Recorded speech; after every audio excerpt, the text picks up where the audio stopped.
Assalamualaikum warahmatullahi wabarakatuh. Nama saya Muhammad Fadlan Putra Marendra, absen 25 dari TF LM1 SMKN 26 Jakarta. Kali ini saya akan membahas tentang senyawa organik karbon. Senyawa organik karbon yang saya pilih yaitu aseton.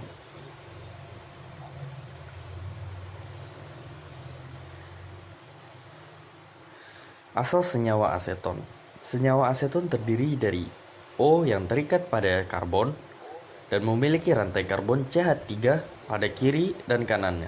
Maka terciptalah ikatan dengan rumus kimia CH3 COCH3 atau biasa disebut aseton. Proses pembuatan. Aseton memiliki 4 proses pembuatan. Yang pertama, proses kumen hidroperoksida. Pada proses ini, mula-mula kumen dioksidasi menjadi kumen hidroperoksida dengan udara atmosfer atau udara kaya oksigen dalam satu atau beberapa oksidizer. Temperatur yang digunakan adalah 80-130 derajat Celcius dengan tekanan 620 kPa. Serta dengan penambahan Na2CO3, pada umumnya proses oksidasi ini dijalankan dalam 3 atau 4 reaktor yang dipasang secara seri. Yang kedua, proses dehidrogenasi isopropil alkohol. Pada pembuatan aseton dengan proses dehidrasi katalitik isopropanol digunakan katalisis kombinasi ZNO dan ZRO dalam prosesnya. Reaksi yang terjadi dalam reaktor adalah sebagai berikut. Dalam kurung CH3 tutup kurung 2CHOH menjadi dalam kurung CH3 tutup kurung 2CO plus H2. Yang ketiga, proses oksidasi isopropil alkohol. Pada pembuatan isopropil alkohol dengan proses ini, isopropil alkohol dicampur dengan udara dan digunakan sebagai umpan reaktor yang beroperasi pada temperatur 400-600 derajat Celcius. Reaksi dapat berjalan dengan baik dengan menggunakan katalis seperti halnya pada proses dehidrogenasi isopropil alkohol. Reaksinya sebagai berikut. Dalam kurung CH3 2CHOH ditambah 1/2 oksigen menjadi dalam kurung CH3 tutup kurung 2CO plus H2O. Yang keempat, fermentasi dari karbohidrat. Fermentasi kormel atau molasses dengan genus Clostridium menghasilkan suatu campuran yang terdiri dari 1 butanol, asetol, aseton, dan etanol dengan konsentrasi keseluruhan 2%. Produk yang diperoleh dipisahkan dengan steam distilasi dan selanjutnya difraksionasikan. Secara garis besar, prosesnya adalah sebagai berikut. Molasses dilarutkan dalam air hingga konsentrasi gula mencapai 5%. Kemudian larutan ini disterilisasi lalu dinginkan sampai temperatur 95 derajat Fahrenheit.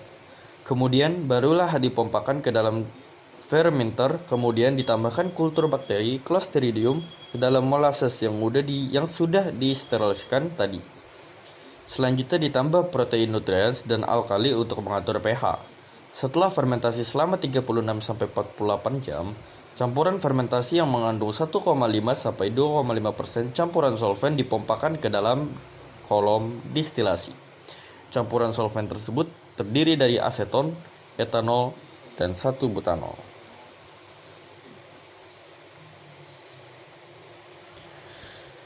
Lanjuti subtopik yang lain, yaitu proses penguraian.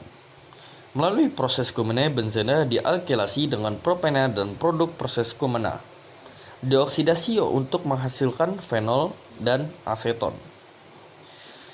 C6H5CH dalam kurung CH3 2 tutup kurung 2 ditambah oksigen menjadi C6H5OH plus OC dalam kurung CH3 tutup kurung 2. Konversi di atas terjadi melalui zat antara kumena hidroperoksida.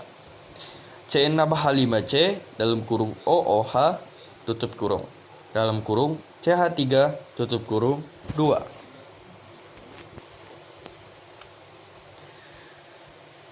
Kita lanjut ke penggunaan aseton. Penggunaan atau pemakaian aseton dalam kehidupan sehari-hari. Aseton biasa digunakan sebagai pelarut untuk berbagai macam zat lainnya. Beberapa produk yang bisa dilarutkan oleh aseton adalah cat, minyak, lilin, resin, plastik, dan lem. Kegunaan lain dari zat ini adalah sebagai salah satu bahan pembuat plastik, serat, obat-obatan, kain rayon, bubuk tanpa asam, dan bahan kimia untuk keperluan laboratorium. Pemanfaatan lainnya dari aseton dalam kehidupan sehari-hari adalah untuk pembersihan dan pengeringan.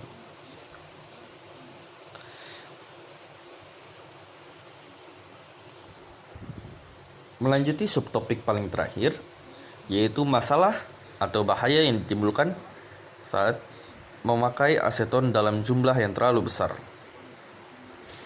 Adapun efek bahaya menghirup atau menelan aseton dalam jumlah besar dapat memicu kondisi kesehatan tertentu, seperti batuk, lesu, pusing, sakit kepala, mual dan muntah, cara bicara yang tidak jelas, muncul sensasi rasa manis dalam mulut, koordinasi tubuh yang menurun, iritasi pada hidung, tenggorokan, mata, dan paru-paru, detak jantung yang cepat, dan kebingungan atau lilo. Sekian presentasi saya untuk hari ini. Kurang lebihnya mohon maaf. Wassalamualaikum warahmatullahi wabarakatuh.